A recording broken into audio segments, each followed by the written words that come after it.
senior year as a Bruin at UCLA, and now we know he has Boost VC right across the street with the Bitcoin and VR startups. And let's give a drum roll for Adam. Adam Draper, ladies and gentlemen.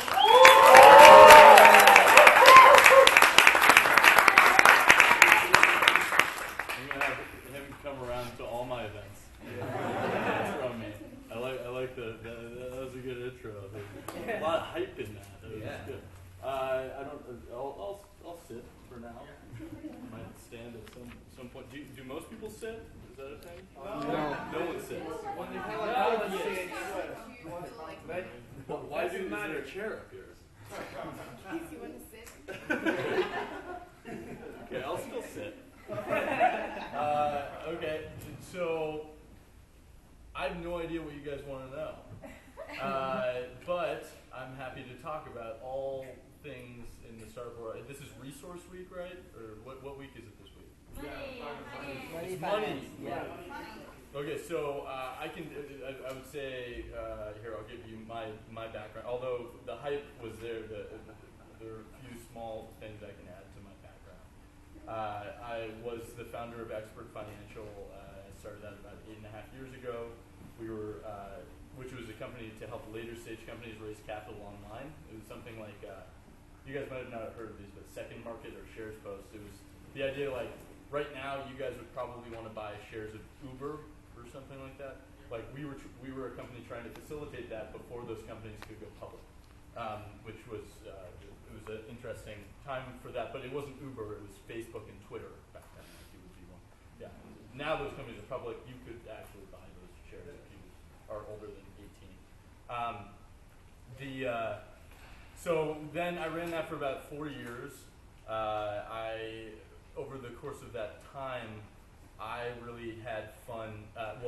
We made every mistake known to man. When you start a company, have any of you started a company? Yeah. Okay. You will make every mistake known to man at some point while you're starting the company. And basically because there's so many decisions you have to make every day, you can't be right on all of them. And so you will just make mistakes by the nature of starting a business, especially if you're unfamiliar with the space to begin with, but you see an opportunity there. And so I jumped into finance. I was an English major, and that's helpful because I speak that language. And I do write, but not grammatically correctly or anything. Is this a 360? Yeah. Oh, whose is that? That's awesome. We have to post this on something. I'm shooting for 3 days. I'm shooting some stuff. Oh man, I'm super into this. Okay. He had the kudos before. You got the kudos now. I'm super into this. Okay. Maybe I'll walk back and forth just so the thing is.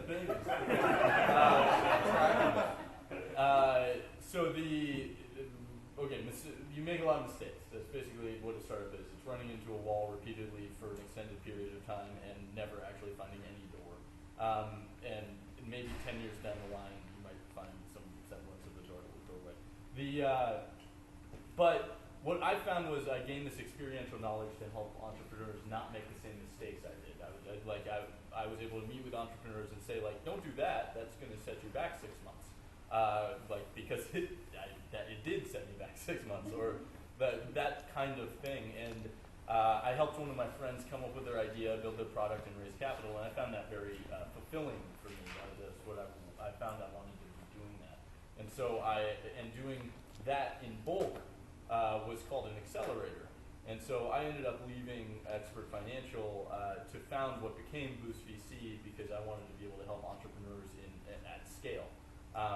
And so that's when I founded Boost VC. That was about 3.5 years ago now.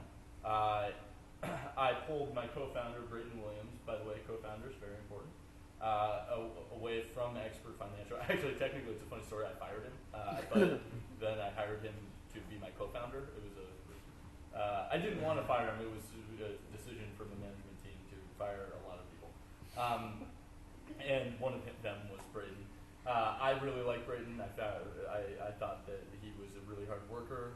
He was not as experienced as me or as a a lot of people, but I appreciate hustle and he's a hustler, so hold on. And he has proven to be a worthy co-founder. We've been running this for 3.5 years, and I would not have been able to do it without him. We fell into good spots, and so I actually launched Boost VC in 6 weeks. So we made the decision to be an accelerator, and 6 weeks isn't that long. That's like how long you guys are here, or like actually shorter time than you. So it was. So I said, okay, we need to get. Give me the long story. You guys can sort of ask questions. By the way, get questions going. I'm good with questions. I'm not as good at not answering questions. And so I said, okay, in 6 weeks, it was like August or something, and I said, it was late August, and I said, October 11th, we're going to have a program. And so we, basically, to start an accelerator, I thought we needed 3 things: mentors and speakers, which was basically in order to recruit companies, startups, and I wanted space. Space was really important to me, and I was very fortunate to luck into space. So we actually have the top 2 floors of Draper University. 3.5 years ago, this building was not being used really for anything. Technically, we weren't allowed to be in here for the first 2 sessions that we were here. They were still doing fire inspections and like all this other stuff, and I actually had to ask all the companies to pack up their entire rooms and leave and go move into the office that we were in, which was in that back building, 3 times during our session, just because we didn't want to get caught by the fire department. That we were here, not allowed to be here. And so we, because the city was not great during that time, the city council people. And so we started the program, and we were a broad accelerator. We weren't focused on anything. We did 7 companies in that first session, and it was a test. Like, could we do this? 6 of the 7 companies raised additional money, and 4 of them are still around 3.5 years later, and 1 of them is thriving. It's a company called Favor. They do on-demand food delivery. I don't know if you guys have used like Postmates or DoorDash. This is the 3rd in that like realm, but they did secondary markets, so they went after like Austin, Dallas. They did the South, and then they're in like Canada and Denver and like a couple other secondary markets. They're letting Postmates battle it out in other spaces. They just finished their millionth Favor like a month ago. They're growing really fast, and then we did a wine company. So we really were the gambit. Like we did everything. We were backing whatever. Like whatever. If we felt they were a good entrepreneur and they had some insane idea, we were willing to back it. Then in between the first and the second session, we were trying to figure out what technologies we wanted to throw our weight behind. Within 50 square miles of here, there are about 150 accelerators, and so we needed to be able to stand out in some way. And I had fortunately been an angel investor in a company. You guys know what Bitcoin is, right?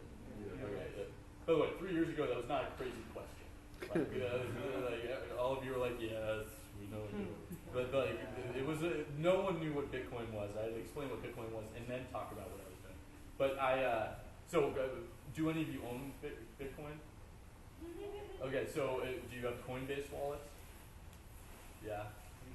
No? Why don't you have Coinbase wallets? Oh, what wallet do you use? Multibit. Okay, yeah. Some people have multibit. I use the Bitcoin Core. Yeah, well, so I invested in Coinbase when it was just one guy. It was a guy named Brian Armstrong, and he was, a solo founder. He was pitching me this vision of what Bitcoin would become. I had no idea what Bitcoin was, so I had to do a lot of diligence and learn about what Bitcoin was. And he's since raised $105 million and become like a 100-person team, and it's like pretty crazy to watch like the growth that's been able to happen since then, because he was able to ride. He was the earliest. It wasn't that he was the earliest like platform. He was the easiest earliest. So he made it super simple to buy Bitcoin, which no one had been able to do really easily before him. Now I'm telling him that he should add Ether, but that's a different because we had that conversation the other day. And we'll see if they end up doing that for adding that support. Ether's been going crazy, by the way. That's a whole nother story. But basically, we were the first accelerator to say we were going to accept Bitcoin companies. No one had done that, and so we became a lightning rod for all this Bitcoin and blockchain talent to come to downtown San Mateo and learn from each other, and then we plug them into our network of investors, entrepreneurs, and then we became sort of like experts in the space because of that. And that was really, really fun to be a part of that because I became an expert through affiliation with all these other people. I understood where the market was on a macro level, so I was able to sort of understand where it would be going. We came up with like theses for the space. It was really like, we felt very experienced in expertise. And then over the course of time, we doubled down and we became known as the Bitcoin Accelerator. But we realized what we really do is we're not only Bitcoin, like what we do is build communities around emerging technology. It's like we make bets on things that no one's making a bet on yet, but we see like the potential of. And so it doesn't only need to apply to Bitcoin, like building communities doesn't only need to apply to Bitcoin, it can apply to anything. It could apply to e-commerce, it could apply to, what we decided to do was add virtual reality as a vertical that we were going to become experts in, because we feel that it's very similar space to where Bitcoin was 3 years ago. The platform is going to be, like we know what the platform is going to be for the virtual reality goggles. What we're really good at is backing the early infrastructure and application and software stuff. So that leads us up to today. Boost VC, we've invested in about 140 startups and 56 in the Bitcoin blockchain space, 35 in the virtual reality space. So we know a lot about like those spaces in general. We just bet on markets and we try to make them grow. So that is long story of what I do. What are the admission requirements? Being cool. So a lot of founders. It's not like there's one requirement. So I'll say like what we've been discussing a lot about what types of entrepreneurs we want to back, and I'll say it based off of like sort of what scoring we do. The scoring is really based off of it's you have to understand your space. You have to have a team that can build the thing. I think clarity is a really important thing. Being able to pitch your company in a very clear, concise way, and understanding it in a very deep level. When I start poking holes in it, like understanding, having thought through all of those questions is a really important thing. And then we're starting to. We just recently came up with something we're calling an intensity score, where I believe that a lot of entrepreneurs are I say polarizing. I'm looking at Maddie. We had this huge discussion of what polarizing meant. But basically, I feel that good entrepreneurs have a 100 percentile of something, whether it's like, focus. Are they like crazy focused? Are they crazy charismatic? Are they crazy, crazy? But they have like something that they are 100% in when the rest of the population is more of like 50 to 75%. And it's not about like one thing. It's not you're short or you're tall or you're whatever the demographics, whatever those things are. It's more about having something that you are 100% in versus everyone else. So yeah, that's more my thesis. Right. So I'm working in VR and education. And I've got a potential co-founder who's studying computer vision at Carnegie Mellon. That's cool. So he's Indian, and I'm looking primarily at. It's okay. We don't discriminate. So. Sure. I was why I said that is because we're primarily sort of connected to the Indian market, and I'm looking at kicking operations off there. But if we do apply to Boost, what's the single biggest sort of takeaway that you think we'd get from there? From Boost? Yeah. It's we surround you with the market of virtual reality startups. You get to, and then yes, you get advice from us, and we do have sort of market knowledge and startup knowledge, like on both of those levels. But the most valuable thing I say of any accelerator, it's the network. It's the network. Like it's you get plugged into Silicon Valley, you get plugged into investors, entrepreneurs, other people in your space, and you learn faster and you drive harder just because you're surrounded with that talent. And that's basically the pitch of it. Yeah. So, a great percentage of us international students, and we able. Yeah, we have 65% international right now, something like that. Well, I'm making up the percentage, but it's more than half. I don't know that. It's like somewhere near there, and there are 20 companies. So I'm just, although there's one company that has a guy from France and a guy from Australia, so it's like I don't know what we count that as. So not all of us will be able to ship out to Silicon Valley and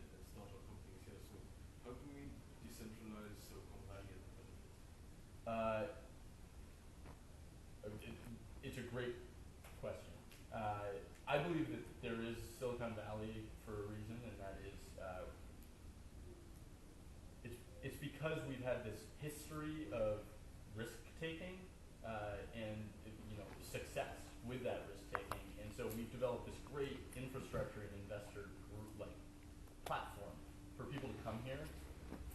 The problem is that in other places they don't have the same risk tolerance, and it's because there isn't as much money that's able to support it. So I was just talking to Mark Schuster at Upfront Ventures, and by the way, you should all follow him if you want to learn. I learned a ton from just interviewing, and he was talking about how LA has changed. Like Los Angeles has become a little bit more of a tech hub, and the reason is that 10 years ago there were a couple large billion-dollar exits that happened, and so there's this secondary effect where people from those companies leave and they start companies, and so it grows in this way where you need a success to happen in order to have that trickle down happen, in order to decentralize and create Silicon Valley.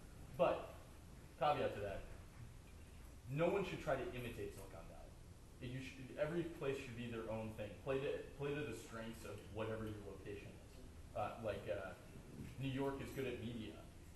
LA is good at entertainment and social, getting better at social. Snapchat is a thing, evidently. I wouldn't have bet on it early. I wouldn't have been that guy, but I am impressed with what they've been able to do. And then every country has something they're good at. France is actually really good at computer vision, and we get, it's like 50% of our applications internationally are from France and Australia. It's pretty great. There's certain things that people know better there because they've been storytellers for a long time. So they see VR as a new platform to storytell. Other than that, so being international, we have a horrible immigration system in the United States. A lot of our companies deal with it all the time. They come out here and that's 20% of their brain is always thinking about hey, I'm about to get kicked out of this country. But we try to get them to not focus on it and just focus on creating value while they're out here, creating that network. Because once they have their toes out here, there's a way to figure out how to stay out here. If you create good relationships, if you meet great people who are based here, there's some way that you can get the O1 or it just takes time. Those things just take time. Yeah. You've already asked, so. What's the next thing you're betting on? It's a good question. I get asked that a lot. We like to become absolute experts, so I feel that we like to own markets, and I feel we're about 8 months from owning the VR market, or understanding the entire